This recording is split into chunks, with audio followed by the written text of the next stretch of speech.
ఇంటిని సమర్పిస్తున్న వారు తెలంగాణలో అతి తక్కువ ధరలలో మీరు కలలు కన్న ఇంటిని నిర్మిస్తున్న ఏకైక సంస్థ సన్షైన్ ఇన్ఫ్రా 9069069333.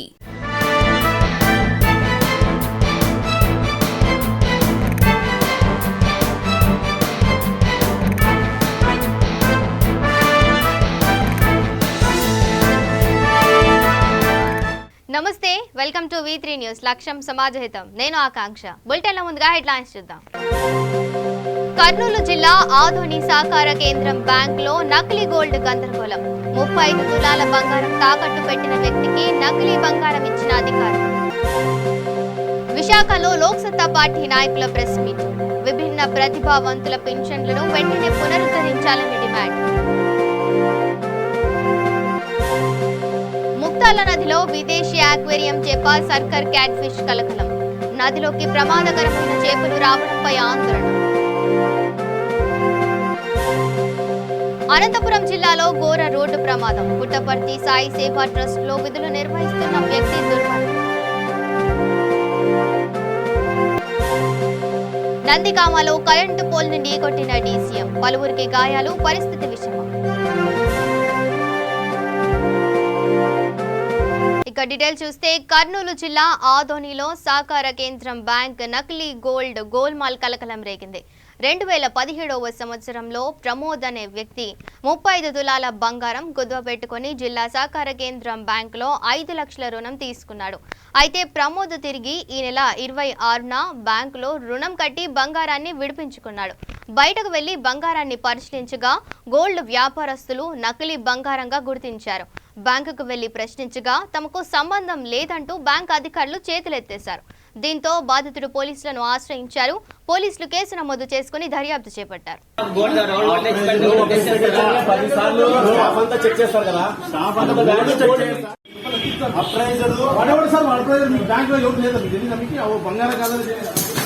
మీకు కనబడదా? మీకు ఇప్పుడు మీరు తీసుకెళ్ళినప్పుడు బంగారం కాదని పంపించింది మీరు చెక్ చేయించుకున్నారు.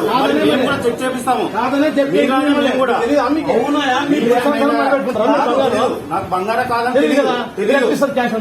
అప్రైజర్ అందుకే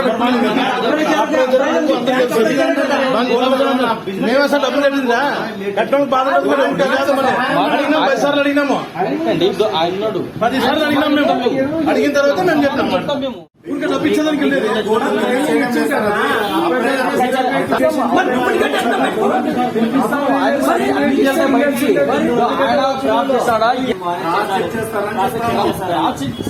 అట్ట కాదండి. మీరు ఏం చెప్పారు? మీరు ఇయర్ మళ్ళా దాన్ని రివర్స్ చేసి చెక్ చేస్తామన్నా మరి మీరు తెలియదు. ఇక ముక్త్యాల నదిలో జాలర్లకు ప్రమాదకరమైన చేపగా చెప్పుకునే దయ్యం చేప లభ్యమైంది. విదేశాలలో లభ్యమయ్యే ఆక్వేరియం చేప సర్కర్ క్యాట్ ఫిష్ ఇప్పుడు మన చుట్టూ ఉన్న నదులలో వేగంగా అభివృద్ధి చెందుతున్నట్లు తెలుస్తోంది. ఈ తెగకు చెందిన చేపలు ఎలా వచ్చాయో తెలియదు, కానీ తెలుస్తున్న సమాచారం మేరకు ఇవి అన్ని రకాల చేపలను తింటాయని, అంతేకాక చేపల ఆహారాన్ని కూడా తిని మనుగడ సాగించగలవని తెలుస్తోంది. వీటికి సంతతిని కూడా అత్యంత వేగంగా అభివృద్ధి చెందగలవని విషయాన్ని గుర్తించినట్లు చెప్తున్నారు. శరీరంపై నల్లని చారల ఉండటమే కాకుండా నోటిలో పదునైన పళ్లతో ఇతర చేపలను గాయపరుస్తూ చూడడానికి భయపెట్టే రూపం ఉండడంతో దీనిని మత్స్యకారులు దయ్యం చేప అని పిలుస్తుంటారని చెబుతున్నారు. చేపల చెరువుల్లో ఈ చేప ఒకటి ఉంటే చాలు, నెలల వ్యవధిలోనే చెరువులోని అన్ని చేపలను తినేసి దాని సంతతిని అపారం పెంచుకుంటుందంటే ఎంతటి ప్రమాదకారి అనేది అర్థమవుతుంది.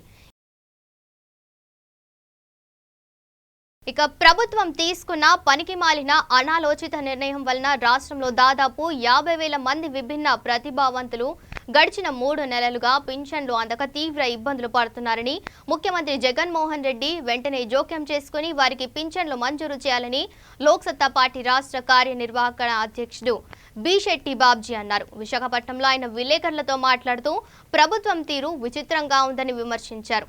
అర్ధాంతంగా వైద్య ఆరోగ్య శాఖ లాగిన్ నుండి అందించే పింఛన్లు ఆపేసి రాష్ట్ర వ్యాప్తంగా అన్ని జిల్లాల్లో విభిన్న ప్రతిభావంతులను రోడ్డున పడేసిందని ఆరోపించారు. గ్రామీణ ప్రాంతాల్లో వీరికి తిండి కూడా దొరకడం లేదని ఆవేదన వ్యక్తం చేశారు. రాష్ట్ర ప్రభుత్వం వెంటనే విభిన్న ప్రతిభావంతులను ఆదుకునేందుకు తిరిగి చర్యలు చేపడుతూ నిలిచిన పింఛన్లను వెంటనే పునరుద్ధరించాలని డిమాండ్ చేశారు. బాబ్జీ లోక్సత్తా పార్టీ రాష్ట్ర అధ్యక్షుడిని. రాష్ట్ర ప్రభుత్వం తీసుకున్నటువంటి అనాలోచిత నిర్ణయాల వల్ల దాదాపుగా రాష్ట్రంలో 50,000 మంది వికలాంగులు ఈరోజు రోడ్డు మీద ఉన్నారు. దీనికి కారణం ప్రభుత్వం తీసుకున్నటువంటి నిర్ణయాలే. 26/10/2019 ప్రభుత్వం ఒక జీవో ఇష్యూ చేసింది. ఆ జీవో ప్రకారంగా ఇప్పటికే ఎవరైతే డిఆర్డిఏ లాగిన్లో ఉన్నారో విభిన్న ప్రతిభావంతులు, వాళ్ళలో ఎవరికైనా పెరాలసిస్ స్ట్రోక్ వచ్చినా, లేకపోతే తలసేమియా వచ్చినా, లేకపోతే ట్రైసైకిల్ పైన కూర్చున్నటువంటి వికలాంగులు కానీ, బెడ్ మీద ఉండి ఆ అనారోగ్యంతో ఉన్నవాళ్ళు ఎవరున్నా సరే 5,000 రూపాయల పెన్షన్కు అర్హులు అని చెప్పి ప్రభుత్వం ప్రకటించింది. దాంతో ఎవరైతే అవకాశం ఉందో, ఎవరికైతే 5,000 రూపాయలు అవసరం ఉందో, ఆ స్థాయి కలిగినటువంటి విభిన్న ప్రతిభావంతులంతా కలిపి డిఆర్డిఏ లాగిన్ నుంచి డిఎండిహెచ్ఓ లాగిన్కి వెళ్ళారు. వెళ్ళిన తర్వాత ప్రభుత్వం ఆమోదించి 5,000 రూపాయల పెన్షన్ కూడా ఇచ్చింది. చాలామంది 3 నెలలు 5 నెలలు అందుకున్నారు. సడన్గా ఎటువంటి సమాచారం లేకుండా రాష్ట్ర ప్రభుత్వం ఆ డిఆర్డిఏ లాగిన్ నుంచి వచ్చి డిఎండిహెచ్ఓ లాగిన్లో ఉన్నటువంటి విభిన్న ప్రతిభావంతులకి పెన్షన్ ఆపేసింది. ఇది 3 నెలలుగా ఆపేసింది.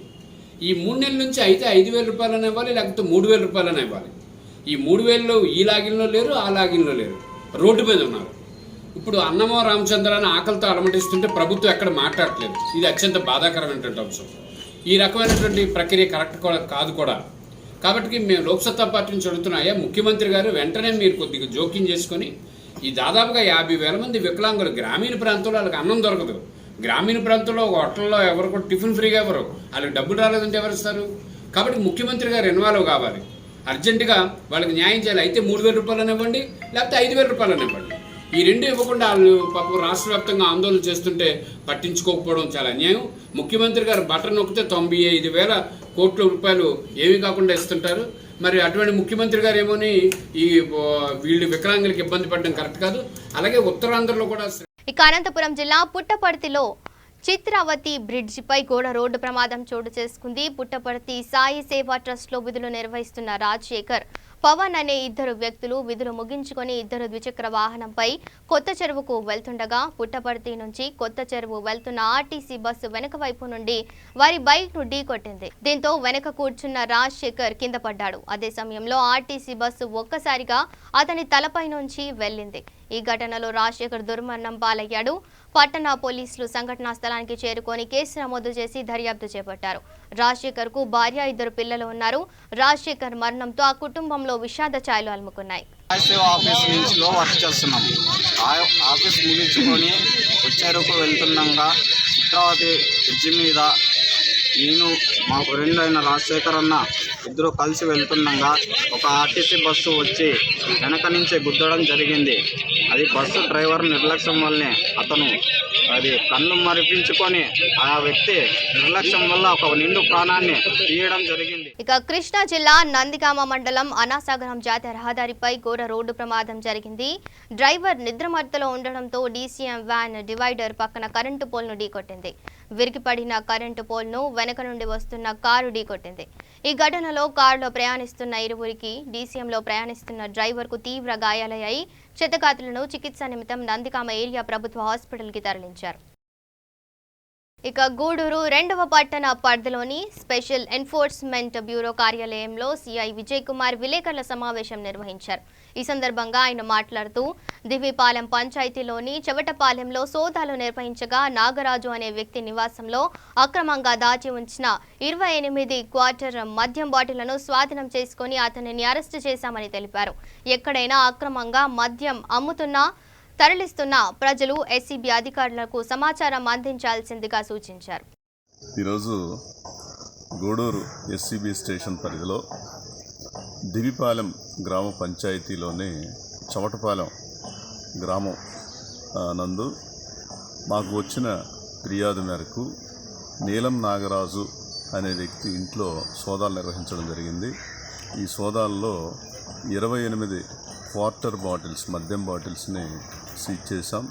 ఇతను ఈ మద్యాన్ని గూడూరు టౌన్లో ఉన్న వివిధ లిక్కర్ షాప్స్ నుంచి తీసుకొచ్చుకొని లైసెన్స్ లేకుండా అక్రమంగా అమ్ముకుంటూ ఉన్నాడు.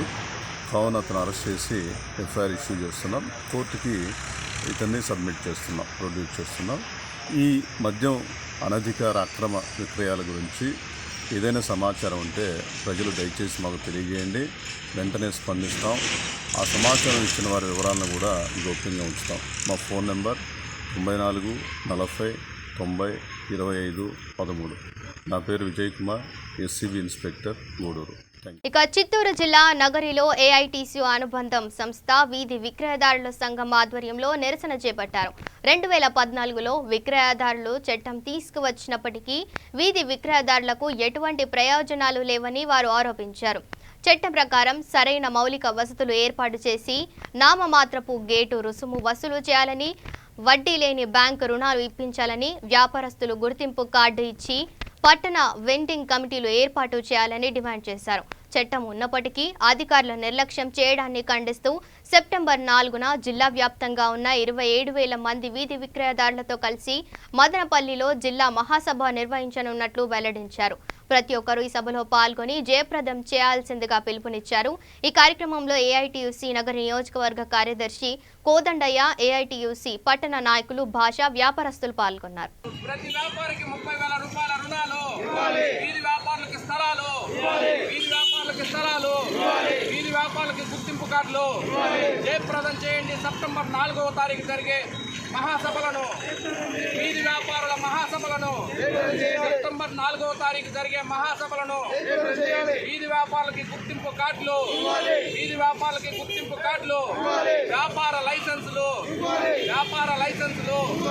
అక్రమ గేట్ వసూళ్ల నుండి విముక్తి, అక్రమ గేట్ వసూళ్ల నుండి విముక్తి, రోజువారీ కట్టే గేట్ మామూలను రద్దు చేయాలి. గేట్ వసూళ్లను వీధి వ్యాపారులకి గుర్తింపు కార్డులు, వీధి వ్యాపారులకి గుర్తింపు కార్డులు, వీధి వ్యాపారులకి గుర్తింపు. వీధి విక్రయదారుల బ్రతుకు తెరువు రక్షణ మరియు క్రమబద్ధీకరణ చట్టం 2014 చట్టాన్ని అమలు చేయాలని చెప్పి సెప్టెంబర్ 4వ తారీఖు ఈ జిల్లా వ్యాప్తంగా ఉన్న 27,000 మంది విక్రయదారులందరినీ కలుపుకొని చలో మదనపల్లి కార్యక్రమం నిర్వహించడం జరుగుతుంది. మదనపల్లిలో విక్రయదారులకు ఉన్న హక్కులు అన్నీ కూడా అమలు దిశగా మహాసభను ఏర్పాటు చేయడం జరిగింది. అందులో భాగంగా ఈరోజు నగిరి మున్సిపాలిటీలో విక్రయదారులకు సంబంధించిన కరపత్రాలు రిలీజ్ చేయడం జరిగింది. ప్రధానంగా వీధుల్లో వ్యాపారం చేస్తున్న ప్రతి ఒక్కరికి గుర్తింపు కార్డులు మంజూరు చేయాలని, అదేవిధంగా వ్యాపార వెండింగ్ సర్టిఫికేట్లు మంజూరు చేయాలని, ఎవరైతే వ్యాపారం చేస్తున్నారో వాళ్ళందరికీ రుణాలు మంజూరు చేయాలని, వీళ్ళందరికీ వ్యాపార స్థలాలు కల్పించి మౌలిక సదుపాయాలు వసూలు చేయాలని చెప్పి, మౌలిక సదుపాయాలు కల్పించాలని చెప్పి కూడా 2014 వీధి విక్రయదారుల చట్టం చెప్తున్నా వ్యాపారులకి సౌకర్యాలు కల్పించకుండా రోజువారీ బ్రతుకుతున్న ఈ వీధి వ్యాపారుల నుండి అక్రమంగా గేట్ పేరుతో డబ్బులు వసూలు చేస్తూ వ్యాపారులను ఇబ్బంది పెట్టడం జరుగుతుంది. ఈ సమస్యలపైన చలో మదనపల్లి అంటూ సెప్టెంబర్ 4వ తారీఖు మహాసభను నిర్వహించడం జరిగింది.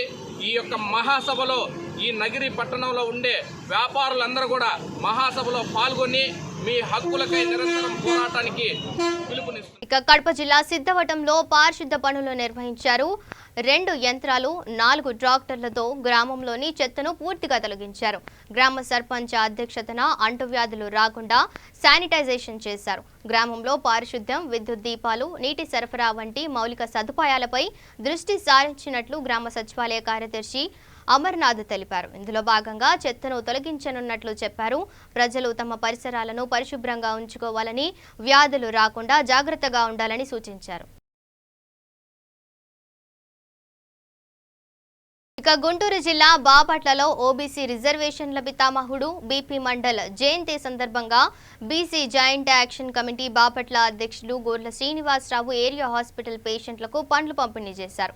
ఈ కార్యక్రమంలో BC joint action committee Bapatla అధ్యక్షుడు గోర్ల శ్రీనివాసరావు విలేకరులతో మాట్లాడుతూ, నాడు మండల్ కమిటీ రికమెండేషన్లను పార్టీలు 10 సంవత్సరాలుగా మరుగున పడివేస్తే పీవీ సింగ్ ప్రధానిగా వాటిని అమలు చేశారని, బీసీ జనగలం జరిగినప్పుడు మాత్రమే బీసీలకు న్యాయం జరుగుతుందని పేర్కొన్నారు. మండల్ రికమెండేషన్ల వలన కేంద్ర ప్రభుత్వ విద్యా సంస్థల్లో ఓబీసీలకు రిజిస్ట్రేషన్లు అమలు జరుగుతుందని, లక్షలాది మంది ఓబీసీ విద్యార్థులు ఉద్యోగాలు సంపాదించారని తెలిపారు. అలాగే ప్రఖ్యాత కేంద్రీయ విద్యా సంస్థల్లో సీట్లు సాధించారని అన్నారు. ఈ కార్యక్రమంలో area hospital superintendent doctor Shaik Rasool, Covid incharge doctor P Sambasivarao, BC నాయకులు తదితరులు పాల్గొన్నారు. సందర్భంగా సూపరింటెండెంట్ డాక్టర్ రసూల్ గారు, కోవిడ్ ఇన్ఛార్జ్ సాంబశివరావు గారి పర్మిషన్తో ఏరియా హాస్పిటల్లో పేషెంట్లకు ఫ్రూట్స్ ఇవ్వడం జరుగుతుంది. ఈ బీపీ మండల గారు తన పదవీ త్యాగాన్ని చేస్తూ ఆ రోజు ఓబీసీ రిజర్వేషన్ ఇవ్వడం వల్ల ఈ రోజు సెంట్రల్ గవర్నమెంట్ లో కొన్ని లక్షల మంది విద్యార్థులు ఉద్యోగస్తులుగా మారారు. కాబట్టి వారిని స్మరించుకుంటూ వారి సేవలు తలుచుకుంటూ ఈ బీసీ విద్యార్థులు ఉద్యోగస్తులు తిరిగి జాతి అభివృద్ధికి పునరుద్ధరించుకోవాలని కోరుకుంటూ సూపరింటెండెంట్ రసూల్ గారికి, సాంబశివరావు గారికి నమస్కారాలు తెలియజేస్తూ బీసీ జాయింట్ యాక్షన్ కమిటీ తరఫున వారికి కృతజ్ఞతలు తెలియజేస్తున్నాం. ఇక చిత్తూరు జిల్లా కుప్పం ఎన్టీఆర్ కాలనీలో ప్లాస్టిక్ బియ్యం కలకలం సృష్టించింది. ప్రభుత్వం ఉచితంగా పంపిణీ చేసే బియ్యంలో ప్లాస్టిక్ బియ్యం లభ్యమయ్యాయి. ప్రభుత్వ పాఠశాలలో పిల్లలకు అందించిన రేషన్ బియ్యంతో వండిన అన్నం తిని చిన్నారులు అస్వస్థతకు గురయ్యారని తల్లిదండ్రులు ఆందోళన చెందుతున్నారు. ఈ ప్లాస్టిక్ బియ్యానికి నిప్పు పెడితే కర్పూరంలా కాలి మసి అవుతుందని, నీటిలో వేస్తే పైకి తేలుతుందని, ఇలాంటి బియ్యంతో వండిన అన్నాన్ని ఎలా తినాలని ప్రజలు ప్రశ్నిస్తున్నారు. ఈ బియ్యంతో వండిన అన్నం తిని తమ బిడ్డలు అనారోగ్యం పాలవుతున్నారన్నారు. ఇకనైనా అధికారులు చర్యలు తీసుకొని మంచి రేషన్ బియ్యాన్ని సరఫరా చేయాలని ప్రజలు కోరుతున్నారు. ఈ బియ్యం తిని మా మనముని కడుపు నొప్పి వచ్చేసింది. ఈ అన్నం తిని ఏమే ఇట్లా బియ్యం ఇచ్చిండారో మీకే ధర్మమా న్యాయమా చెప్పండి స్వామి. ఇది బియ్యం ఇట్లా వేస్తే నీళ్ళు పై కట్లే తేలుతుంది, ఎత్తి నోట్లో వేస్తే ప్లాస్టిక్ దా వస్తుంది కానీ బియ్యం రాలేదు. ఒరిజినల్ బియ్యం నీళ్ళు లేకపోతుంది, ఈ ప్లాస్టిక్ బియ్యము పైన వచ్చి తేలుతుంది. ఇదంతా మీకు న్యాయమా ధర్మమా? బిడ్డలకి ఇట్లా చేయొచ్చున ఈ స్కూల్లో ఇచ్చిండే బియ్యం ఇది న్యాయమా మీరు చెప్పండి. గవర్నమెంట్ స్కూల్లో ఎన్టీఆర్ కాలనీలో మాకు ఆస్తి లేదు, అంతస్తు లేదు, మాకు బిడ్డలే ఆస్తి. టీచర్లని అడిగితే వాళ్ళు ఏమంటారు, ఏమమ్మా మాకు తెలియ, వాళ్ళు శక్తికి ఇచ్చిండేది, ఇది శక్తి కంట్రీ వాళ్ళు ఇచ్చిండేది, శక్తికి ఇచ్చిండేదంట ఈ భీమ్ అనే. కానీ ఈ భీమ్ అన్నం తిని మా మనమునికి బేదులు అన్నా. వాళ్ళకి హెచ్చు తక్కువ అయితే మీరు బాధ్యతలు ఉంటారా? మాకు ఆస్తులు లేదు, అంతస్తులు లేదు, మాకు బిడ్డలే ఆస్తులు. లేకపోతే మీరు ఏమన్నా మాకు తెచ్చి పెడతారా బిడ్డలనే? మాకు ఇప్పుడు ఈ భీము సంగతి మాకు తెలియాల, ఇది ఏమి భీము అని. ఈ భీము స్కూల్లో ఇచ్చింది, గవర్నమెంట్ స్కూల్లో ఇచ్చింది. ఇది ప్లాస్టిక్ భీము, అంటిస్తే అంటుకుంటా ఉంది, నీళ్ళు వేస్తే పైకి వస్తూ ఉంది. ఒక్కొక్క గింజ ఎంతలా ఉందో చూడండి. ఈ భీము తినేసి నా కొడుకు కడుపు నొప్పి బేదులు. 2 పూటలు చేస్తే 2 పూటలు బేదులు అవుతా ఉంది నా కొడుకు. ఏమన్నా అయిపోతే మీరు జవాబుదారీ ఉంటారా? మీరు గవర్నమెంట్ వాళ్ళు జవాబుదారీ ఉంటారా? నాకు ఉండేది 2 కొడుకులు, దాంట్లో నా చిన్న కొడుకు ఇట్లా అయ్యిండేది. ఎవరు జవాబుదారు చెప్పండి? తినేకి అన్నం పెడతారు అనేసి స్కూల్కి పంపిస్తాము. ఏం గవర్నమెంట్ స్కూల్ అనేసి అన్ని వసతులు ఉందనేసి పంపిస్తాము గవర్నమెంట్ స్కూల్కి. గవర్నమెంట్ స్కూల్లోనే ఇట్లా అన్నం పెడితే ఎట్లా పోని చెప్పండి? మా బిడ్డలకి ఏమన్నా ఒకటి అయిపోతే అప్పుడు గవర్నమెంట్ వాళ్ళు తెచ్చిచ్చేస్తారు నా బిడ్డల్ని? చెప్పండి, మీరే న్యాయం చెప్పండి. అంటిస్తే అంటుకుంటా ఉంది భీము, కావాలంటే మీరే అంటించి చూడండి. ఇక బులెటిన్ ముగించే ముందు హెడ్లైన్స్ మరోసారి చూద్దాం. కర్నూలు జిల్లా ఆదోని సహకార కేంద్రం బ్యాంకులో నకిలీ గోల్డ్ గందరగోళం. 35 తులాల బంగారం తాకట్టు పెట్టిన వ్యక్తికి నకిలీ బంగారం ఇచ్చిన అధికారులు. విశాఖలో లోక్సత్తా పార్టీ నాయకుల ప్రెస్ మీట్. విభిన్న ప్రతిభావంతుల పెన్షన్లను వెంటనే పునరుద్ధరించాలని డిమాండ్. ముక్తాల నదిలో విదేశీ ఆక్వేరియం చేప సర్కర్ క్యాట్ ఫిష్ కలకలం. నదిలోకి ప్రమాదకరమైన చేపలు రావడంపై ఆందోళన. అనంతపురం జిల్లాలో ఘోర రోడ్డు ప్రమాదం. పుట్టపర్తి సాయి సేవా ట్రస్ట్ లో విధులు నిర్వహిస్తున్న వ్యక్తి దుర్మరణం. నందిగామలో కరెంటు పోల్ ని ఢీకొట్టిన డీసీఎం. పలువురికి గాయాలు, పరిస్థితి విషమం. ఇవి bulletin updates. Stay tune to V3 news. లక్ష్యం సమాజహితం.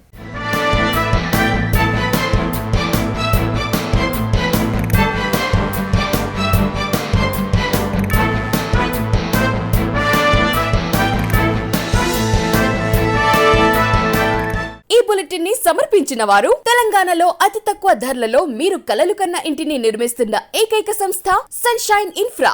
9069069333.